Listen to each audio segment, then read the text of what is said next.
Assalamualaikum warahmatullahi wabarakatuh. Bertemu lagi dengan RN Sunarsi.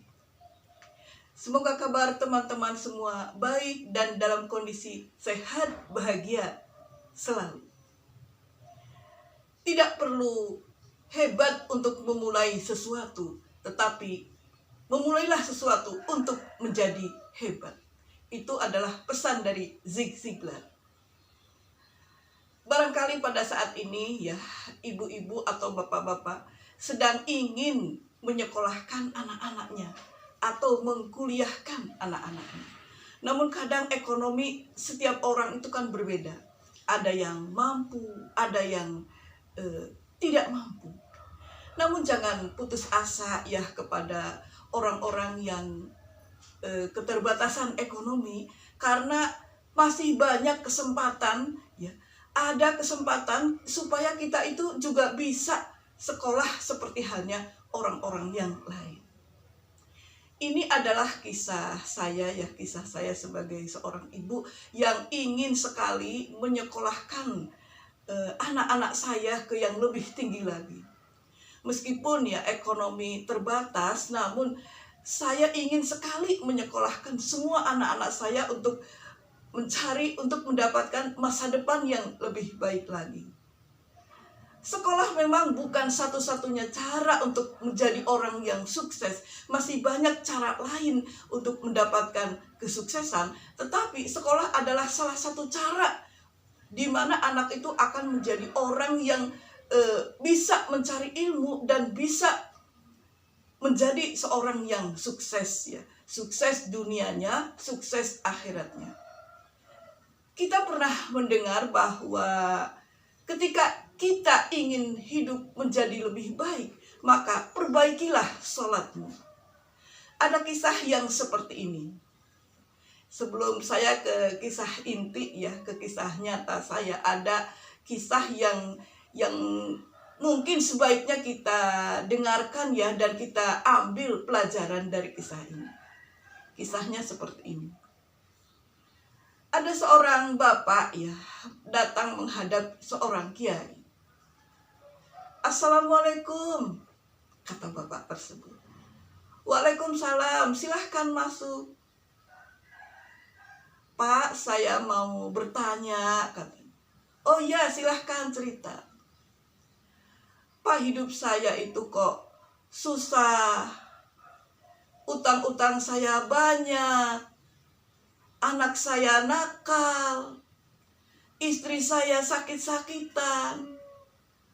Pokoknya hidupnya itu derita tiada akhir. Kira-kira apakah yang harus saya lakukan, Pak?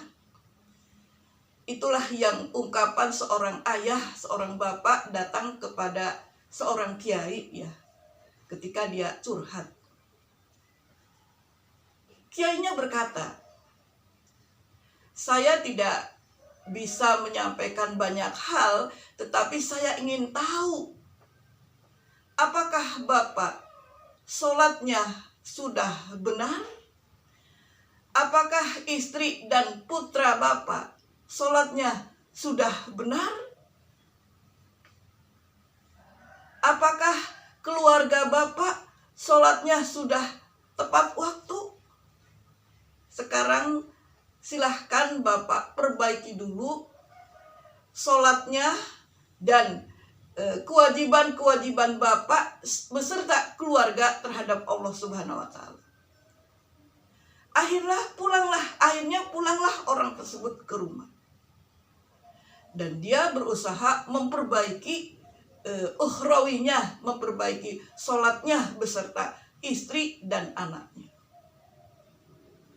Sebulan, 2 bulan, 3 bulan kemudian dia datang lagi kepada Pak Kiai. Pak Kiai, alhamdulillah, setelah saya sholat saya tertib, istri saya sholatnya tertib, anak saya sholatnya tertib, ekonomi saya alhamdulillah membaik, istri saya sehat, anak saya pun menjadi baik. Jadi kesimpulan dari cerita itu bahwa Ketika kita ingin memperbaiki kehidupan kita, maka perbaikilah sholatnya. Kisah ini sangat bagus sekali yang harus kita ambil pelajaran. Sama halnya dengan saya ya. Ketika saya ingin menyekolahkan anak-anak saya juga sempat berpikir banyak ya, mungkin gak saya menyekolahkan anak-anak saya sementara kondisi ekonomi seperti ini. Terus terang aja, saya memang bukan orang kaya ya. Artinya saya bukan keluarga yang segalanya ada ya. Tetapi saya berusaha sama suami berusaha ingin menyekolahkan anak-anak kami. Meskipun ya kami tetap bekerja ya. Dengan kondisi ekonomi yang terbatas, tetapi saya ingin punya cita-cita menyekolahkan semua anak-anak kami. Akhirnya pada suatu waktu saya mendapatkan suatu kan saya itu orangnya senang membaca buku ya. Suatu hari saya sama keluarga pergi ke sana, ke rumah mertua, ke rumah di Semarang ya. Ketika di sana saya membaca, kan nunggu masak ya mie ayamnya. Saya kan hobi baca, lah saya baca buku. Bukunya sih sudah kumuh, tetapi saya mencoba membaca. Di situ menceritakan tentang mudahnya kuliah dengan tahajud. Lah itulah salah satu kisah yang membuat saya itu bergetar. Oh, ternyata bisa kuliah dengan kita rajin sholat tahajud. Nah, kemudian saya mulai saat itu saya mencoba sholat tahajud. Sebenarnya dulu-dulu juga iya, saya juga sholat ya. Tetapi mungkin tidak sering dan tidak setiap hari. Makanya saya di sini akan mengajak semua rutinlah ketika kita menjalankan sholat-sholat sunnah. Karena ketika kita menjalankan sholat sunnah itu maka akan ada pencerahan. Kalau kita rutin menjalankan ibadah sunnah dan kita itu ikhlas menerima, ikhlas ketika kita menjalankan sholat ya. Kita jangan berpikir begini ya, wah saya udah sholat berhari-hari terus-terusan, kenapa saya nasibnya begini-begini aja. Kita jangan berpikir seperti itu, tetapi lakukanlah itu seikhlas-ikhlasnya. Lakukanlah itu tiap malam ya, kalau bisa itu jangan ada jeda ya. Jadi tiap malam sebagai ibu-ibu biasanya kan doa ibu itu kan mustajab ya. Seorang ibu itu dikasih hak prerogatif sama Allah, doanya itu mustajab. Jadi eman-eman kalau misalnya satu malam aja kita tidak berdoa, karena seorang ibu itu dikasih hak prerogatif. Doa ibu itu amat mustajab. Nah, sejak itu saya menjalankan sholat tahajud dan rajin sholat duha juga. Karena saya beranggapan ketika kita sholat tahajud, maka Allah akan mengangkat derajat kita. Alhamdulillah setelah saya rajin sholat tahajud ya, sama suami juga rajin bekerja ya. Jadi kita itu sunatullahnya kerjakan, ibadahnya kita maksimalkan ya, bekerjanya juga kita maksimalkan. Insya Allah Allah akan memberikan kepada kita suatu kemudahan. Alhamdulillah anak pertama saya sudah bekerja di rumah sakit, anak yang kedua saya sudah bekerja di BUMN ya.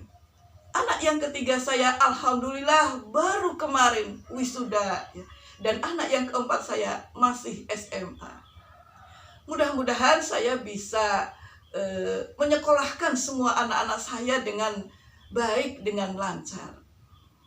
Dari kisah tersebut ya, jadi saya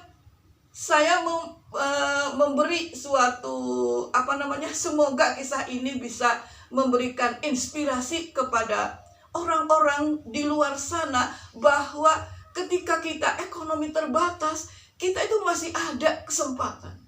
Jadi kita jangan mikir, saya mah nggak akan kuliah, biayanya nggak ada. Kita jangan takut dulu.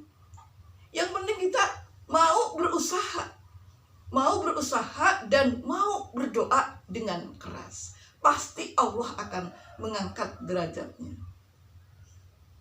Bukankah barang siapa memperbaiki sholatnya, maka Allah akan memperbaiki kehidupannya. Dan ini kisah nyata, benar-benar saya rasakan ketika saya rajin sholat tahajud, saya rajin sholat duha. Banyak sekali kemudahan-kemudahan yang saya rasakan. Semoga kisah ini bisa menginspirasi kita semua. Jadi kita jangan merasa kecil hati, aduh saya mah orang gak punya. Kita jangan merasa kecil hati, karena kesempatan yang Tuhan berikan kepada kita itu sama. Yang penting kita mau melaksanakan apa yang Tuhan perintahkan, dan kita bisa menjalankan sunnahnya supaya Tuhan mencintai kita. Semoga manfaat. Wassalamualaikum warahmatullahi wabarakatuh.